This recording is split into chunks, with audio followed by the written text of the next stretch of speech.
آئینی ذمہ داری پوری کری ہے. یہ ایک منظم طریقے سے پروپیگنڈا کیا جا رہا ہے فوج کو بدنام کرنے کے لیے، جبکہ مسلح فوج نے تہیہ کیا ہوا ہے کہ پاکستان کی سیکورٹی بقا کے لیے وہ ہر وقت کھڑے ہوں گے. الیکشن میں ان کی صرف ذمہ داری تھی سیکورٹی پرووائڈ کرنا اور اسموتھ الیکشن کرانا، تاکہ الیکشن کمیشن آف پاکستان اپنا کام جو ہے وہ اچھے طریقے سے کر سکے جو انہوں نے کیا ہے. اس لیے اس کو ہائیلی کنڈیم کرنا چاہیے. عوام کو سمجھ ہونی چاہیے کہ مسلح فوج کا کیا مینڈیٹ تھا، کیا کام تھا، انہوں نے کس خوش اسلوبی سے یہ کام کیا ہے. آئی تھنک صرف ہمیں اس پہ فوکس کرنے کی ضرورت ہے. یہ سوشل میڈیا یہ دشمن کے نیریٹو کو لے کے چل رہے ہیں، ریلائز نہیں کر رہے ہیں کہ اس سے مسلح فوج اور عوام میں کتنی جو ہے وہ بے اعتمادی پیدا ہوتی ہے. تو سر یہ بتائیے گا کہ سوشل میڈیا کی آپ نے بات کی، تو اس کو کیسے کنٹرول کیا جا سکتا ہے؟ کیونکہ سوشل میڈیا ایک بہت بڑا ٹول ہے آج کی جنریشن کا، جس کو وہ دیکھتے ہیں، جس کو وہ سمجھتے ہیں. آئی تھنک سب سے بڑی ذمہ داری جو ہے وہ پولیٹیکل پارٹیز کی ہے کہ وہ اپنی پارٹی کے سوشل ایکٹیوسٹ جو ہیں، جو سوشل میڈیا پہ ٹرولنگ کرتے ہیں، ان کو سمجھائیں، بتائیں کہ ہم ان ایڈوانٹیٹی نہ دنسکی طور پر آپ اپنے ملک کا، اپنے مسلح فوج کا کتنا نقصان کریں. جو دشمن کا نیریٹو یہی ہے کہ فوج اور عوام کا اعتماد ختم کرو، فوج کو کمزور کرو، پھر خدا نہ خواستہ پاکستان کے نقصان پہنچایا جائے، کسی حصے کو علیحدہ کیا جائے. یہ ڈیزائن ہے دشمن کے نیریٹو کے. انڈیا کے را کے 4 کے ٹولہ جو نریندر مودی، امت شاہ، راجناتھ سنگھ اور اجیت ڈوال ہیں، ان کا یہ نیریٹو ہے. یہ ہم نے ملک کے قوم ڈیفیٹ کرنا ہے. اس کے لیے اپنی سوچ بدلیں، مسلح فوج کے ساتھ کھڑے ہوں. آپ عراق، لیبیا، سیریا آپ کے سامنے ہیں. مسلح فوج کمزور تھی، وہاں کیسے انہوں نے اپنے عزائم پورے کیے. خدا کے لیے اس بات کو سمجھیں اور پاکستانی مسلح فوج کے ساتھ کھڑے. تو سر جو یوٹیوبر ہیں، جیسے ہماری نمائندہ غزالہ نورین نے بھی بتایا، جو بھگوڑے یوٹیوبرز ہیں جو باہر بیٹھ کے پاک فوج کو بدنام کرتے رہتے ہیں، ان کا علاج کیسے کیا جائے؟ کیونکہ کریک ڈاؤن کا بھی کہا گیا تھا لیکن ابھی تک ہوا نہیں. میرے خیال میں ان کو ظاہر ہے کہ کچھ ملکوں کی ایکسٹریڈیشن ٹریٹی نہیں ہے.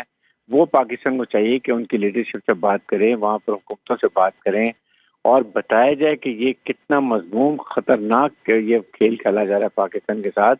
ان کو بتایا جائے، ان سے ایکسٹریڈیشن سائن کیا جائے تاکہ ان کو پکڑ میں پاکستان لایا جائے اور ان کو قرار واقعی سزا دی جائے تاکہ it should act as a deterrent for others not to do. یہ ان کو مثالی سزائیں دینی چاہیے. یہ ملک کے غدار ہیں، یہ پاکستانی قوم کے غدار ہیں، یہ پاکستان مسلح فوج سے دشمنی کا یہ برابر کر رہے ہیں. تو سر جو سوشل میڈیا پر جو ہے وہ ویڈیوز کافی وائرل ہوئی تھیں سیکورٹی فورسز کے حوالے سے بھی اور آر اوز کے بھی حوالے سے بھی، تو اس کو کیسے ڈیفینڈ کیا جا سکتا ہے؟ کیونکہ سوشل میڈیا تو آدھا سچ آدھا جھوٹ ہے. دیکھیں، اگر 95% الیکشن فری ہوئے ہیں، بہت بڑے بڑے بھی پارٹی کے لیڈرز ہارے ہیں، دوسری پارٹیوں کے پی ایم ایل این کے، اس کے بعد پیپلز پارٹی کے کتنے لوگ ہارے ہیں، ان کو بھی دیکھیں. جو کبھی ہارے نہیں تھے اگر وہ ہار گئے ہیں، اس کا مطلب اگر کچھ جیتے ہیں تو وہ شوڈ ٹرسٹ دا سسٹم. یہی 1-2 دفعہ اور الیکشن ہو گئے، سارا سسٹم سیمنٹ ہو جائے گا. غلطیاں کہیں نہ کہیں لوگ ہیں، آروز ہیں، انہوں نے کی ہوں گی، I do again don't deny. لیکن یاد رکھیں مسلح فوج لا انفورسمنٹ ایجنسیز کا اس سے کوئی تعلق نہیں ہے. نہ پولیس مین پولنگ بوتھ کے اندر تھا کوئی بھی. رینجرز، پولیس اور آرمی جو تھے یہ کوئی ریسپانس فورس کے طور پہ دور سے کم از کم 10-15 منٹ کے ریئیکشن ٹائم پہ تھے. اس سے سمجھیں کہ یہ تو بالکل غلط پروپیگنڈا ہے. اس کو ہم سب کو مل کے، ہمارے میڈیا کو، پرنٹ میڈیا کو، الیکٹرانک میڈیا کو چاہیے کہ اس کو ڈیفیٹ کریں. جی سر، حارث نواز صاحب آپ ہمارے ساتھ ہی موجود رہے گا. ہمیں جوائن کیا ہے سینئر تجزیہ کار عبداللہ گل صاحب نے. سر بہت شکریہ آپ کے وقت کا. سر عام انتخابات ہوئے، پاک فوج کی تعیناتی ہوئی، لیکن ایک بار پھر جو ہے سوشل میڈیا پر ایک ہنگامہ برپا کیا گیا پاک فوج کو بدنام کرنے کا. تو اب اس کا اگلا لائے عمل کیا ہے؟ کیسے کنٹرول کیا جا سکتا ہے اس چیز کو؟ رحمان الرحیم، دیکھیں نا، تکلیف ہی بڑی ہے. تکلیف تو ہونی ہے نا مغرب کو، پاکستان کے دشمنوں کو، ہنود کو، یہود کو، کیونکہ پاکستان کے اندر جو ہے وہ الیکشن ہو گئے جس کو وہ پوری کوشش کر رہے تھے. پہلے یہی سوشل میڈیا تھا جو پروپیگنڈا کر رہا تھا کہ جی الیکشن جو ہے وہ تاخیر ہو جائے گی، 2 صوبوں میں نہیں ہوں گے، فلانا نہیں ہوگا، یہ نہیں ہوگا، لیکن وہ تمام غلط ثابت ہو گیا. دوسری طرف جو ہے باوجود شہادتیں روزانہ لینے کے، اس کے باوجود افواج پاکستان جو ہے انہوں نے الیکشن پہ ڈیوٹی دی، جس طرح سے برگیڈیئر حارث صاحب فرما رہے تھے. جی، لیکن حقیقت یہ ہے کہ جہاں آپ نے جس کا ذکر کیا ہے 1-2 واقعات کا، اگر RO اندر بلائے گا, اگر RO کہے گا کہ ہمیں کوئی ایسی کوئی یہاں شرم انگیزی ہو رہی ہے, تو پھر ظاہر ہے سیکیورٹی فورسز کا کام ہے کہ وہ اس کو رسپانس کریں. کوئی رسپانس فورس جس کا ابھی ہم ذکر کر رہے تھے وہ کیا تھے, وہ اسی مقصد کے لیے تھے. دیکھیں اگر کوئی گڑبڑ ہوتی تو مجھے یہ صرف سمجھا دیں کہ یہ جو پھر 100 سیٹیں آئی ہیں یہ کیسے آ گئی ہیں. یہ پھر مطلب یہ 100 سیٹیں جو تھیں وہ صحیح تھیں, جو باقی جو ہیں وہ غلط ہو گئیں. یہ دیکھیں نا, یہ ہم پہلی دفعہ نہیں دیکھ رہے. ہر بار الیکشن میں جو جیتتا ہے وہ فرق نظر آتا ہے, جو ہارتا ہے اس کو کوئی اور تکلیف شروع ہو جاتی ہے.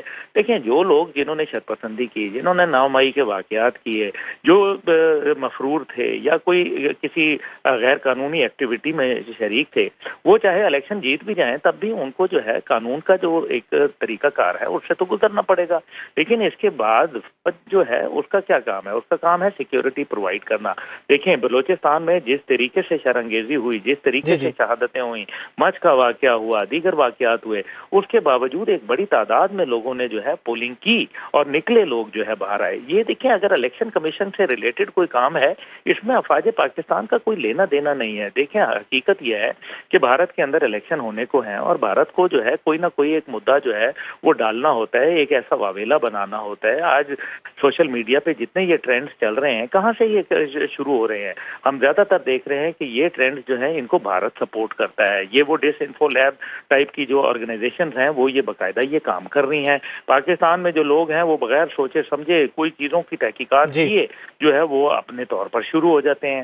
دیکھیں آپ جو اکا دکا واقعہ کوئی ایسا ہوتا ہے جہاں کوئی بدامنی ہوتی ہے یا کچھ ہے, آپ اس کو پریسیڈنٹس نہیں بنا سکتے. آپ اس کو جو ہے وہ یہ نہیں کہہ سکتے کہ یہ ہر جگہ ہو رہا ہے. افواج پاکستان کا کیا کام, اگر دیکھیں میں آپ کو ویسے بڑا ایک احتیاط انداز میں بتا رہا ہوں کہ جب افواج پاکستان نے ملک میں مارشل لاز بھی لگائے, روک لیا کسی نے, نہیں روک سکے. اگر فوج نے کچھ کرنا ہوتا تو یہاں یہ الیکشن ہی نہ کرواتی. فوج ایک تو الیکشن کروا رہی ہے, جمہوریت کے اوپر یقین کر رہی ہے. فوج کے جو سینئر افسران ہیں, جونیئر افسران ہیں, سپاہی ہیں, ان سب نے ووٹ کاسٹ کیا ہے. اور اس کے بعد بھی جو ہے وہ اس کے اوپر جو ایک الزام تراشی کر رہے ہیں, یہ وہی بھگوڑے جو عادل راجہ جیسے جو غدار وطن جو ہیں وہ نکل گئے ہیں. حیدر مہدی جیسے لوگ جو ہیں بیٹھ کے روزانہ نئی نئی باتیں کر رہے ہیں. یہ معید پیرزادہ صاحب کو بڑی تکلیف ہوتی ہے. اسی طریقے سے جو باقی لوگ ہیں پہلے کچھ بولتے تھے, آج کچھ بولتے ہیں. ان کا کام شرح انگیزی پھیلانا ہے. ان کا کام پاکستان کے اندر مثبت تبدیلی, مثبت سوچ کو جنم دینا نہیں ہے. اس لیے افواج پاکستان اپنے ڈیوٹی کرتی ہے, اپنا کام کرتی ہے. اور وہ بھی سول حکومت جب ان کو بلاتی ہے, سول حکومت نے باقاعدہ ریکویسٹ کی, وزیر داخلہ نے جو ہے وہ بتایا کہ ہاں ہمیں اتنی فورسز چاہیے ہیں. یہ ابھی برگے حارث نواز صاحب جو ہیں یہ وزیر داخلہ ہیں سندھ کے, ان کو اچھی طریقے سے پتہ ہے. ان کے ہی تو حکم کے اوپر جو ہے فوج کو طلب کیا گیا, بتایا گیا کہ آئیں یہ الیکشن ڈیوٹی ہے, ملک میں مختلف حالات ہیں, 60% دہشت گردی میں اضافہ ہوا ہے. تو پھر اس کو روکنے کے لیے ناخوشگوار واقعہ نہیں ہوا, اللہ کا شکر ہے.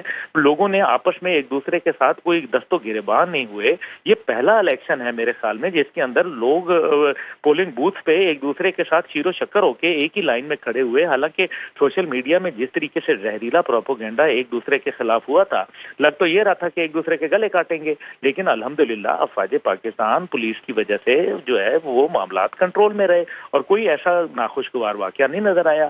اب ظاہر ہے دشمن کو ایک تکلیف تو بڑی ہے اور ان کو تو پیٹ میں مروڑ اٹھ رہے ہیں. وہ چاہتے ہیں کہ پاکستان میں انسٹیبلٹی برقرار رہے, لوگوں میں نفرتیں بڑھتی رہیں. اسی کو 5th جنریشن وارفیئر کہتے ہیں. اور کیا ہے 5ویں یہ جو 5th جنریشن وارفیئر ہے, اس کے متعلق یہ ہے کہ افواج پاکستان کے متعلق شکوک و شبہات پیدا کرو, اپنے اداروں اپنی ریاست کے خلاف نفرتیں بھر دو, لوگوں کے اندر جو ہے وہ ڈاؤٹس کریٹ کر دو اور اس کی بنیاد کے اوپر تقسیم کے عمل کو ہوا دو. یہ ہے بنیادی بات. میرے خیال میں جو لوگ اس عمل کا حصہ بن رہے ہیں دانستہ یا نادانستہ, ان کو سمجھ آنا چاہیے. اور اب وقت ہے کہ اس کے اوپر ایک منظم جو ہے قانون جو ہے وہ ہمارے سامنے آنا چاہیے تاکہ اس قسم کے جو زہریلے واقعات ہیں ان کو روکنے میں مدد ملے. اچھا عبداللہ گل صاحب, یہ بھی آپ سے پوچھنا چاہوں گا, جیسے ابھی حارث نواز صاحب سے ہماری بات ہو رہی تھی, انہوں نے بھی آئین کے آرٹیکل 245 کی بات کی جس پر جو فوج ہے اس کی سیکیورٹی کے حوالے سے بات کی, اس کی ڈیوٹیز کے حوالے سے بات کی گئی جو الیکشن میں ہوتی ہیں. لیکن عوام جو ہے وہ سوشل میڈیا نیریٹو کو زیادہ مانتی ہے, تو اس کو کیسے چینج کیا جائے گا؟ دیکھیے جی، عوام تو لی کوان یو جو تھے وہ وزیر اعظم تھے سنگاپور کے، وہ یہ کہتے تھے کہ میں عوام کو وہ نہیں دیتا جو وہ چاہتے ہیں، میں عوام کو وہ دیتا ہوں جو ان کی ضرورت ہے۔ بات یہ ہے کہ ایک بچہ جو ہے وہ تو چاہتا ہے کہ سارا دن مجھے کوک اور برگر ملے، لیکن کیا اس کی ماں اس کو روٹی اور دودھ نہیں دیتی؟ تو پھر اس کا مطلب یہ ہے کہ ہمیں بھی سمجھنا چاہیے کہ پاکستان کے مفاد کے اندر کیا ہے۔ یہ سیاستدان جو ہیں یہ تقسیم کا عمل کر دیتے ہیں، کچھ شرپسند سیاستدان، میں سب کی بات نہیں کر رہا، لیکن کچھ شرپسند جو ہے وہ آپ کو تقسیم کرتے ہیں تاکہ ان کی گڈی چڑھی رہے وہ لوگوں میں، کیونکہ ان کی اپنی کارکردگی کوئی نہیں ہے۔ حقیقت یہ ہے کہ کارکردگی کیا ہے وہ بات کرنے کے لیے تیار نہیں ہے۔ افواج پاکستان وہ واحد ادارہ ہے جو پورے ملک کو جو ہے وہ اس نے باندھ کے رکھا ہوا ہے ایک ڈور کے ساتھ، محبت کی ڈور سے، قربانی کی ڈور سے، خون کی ڈور سے، اور وہ کسی تفرقہ بازی کے اندر، کسی مسلک کے اندر، کسی مذہب کے اندر جو ہے وہ نہیں پڑتے۔ اس کے اندر ہر قسم کے مذاہب کے لوگ موجود ہیں، ہر قسم کے مسالک کے لوگ موجود ہیں، لیکن ایک ہی مسجد کے اندر ایک ہی جگہ کے اوپر بیٹھ کے کھانا کھاتے ہیں، نماز پڑھتے ہیں، اپنے ڈیوٹیاں سر انجام دیتے ہیں۔ اس کا مطلب یہ ہے کہ یہ جو لوگوں کو سوشل میڈیا کے اوپر جو آج کل ایک غیر اتھینٹک، دیکھیں نا، یہ تو قرآن کے بھی منافی ہے۔ قرآن میں بڑا واضح بتایا گیا ہے کہ تحقیق کے عمل کو جو ہے وہ سامنے لائیں، لوگ جو ہے وہ خود دیکھیں، اس کے پیچھے محرکات کو سمجھیں، نہ کہ صرف سوچے سمجھائی بنیاد کے اوپر۔ یہ تو شیطان ہے اور شیطان کی آواز ہوتی ہے۔ جی بالکل عبداللہ گل صاحب، سوشل میڈیا پہ پاک فوج کے خلاف اس طرح کی کمپیننگ جو ہے وہ یقینی طور پر بند ہونی چاہیے۔ بہت شکریہ آپ کے وقت کا۔ بریگیڈیئر ریٹائر حارث نواز صاحب بھی ہمارے ساتھ موجود تھے، اور سنو نیوز کی نمائندہ غزالہ نورین نے بھی ہمیں اپڈیٹ کیا۔ آپ تینوں کا بہت شکریہ۔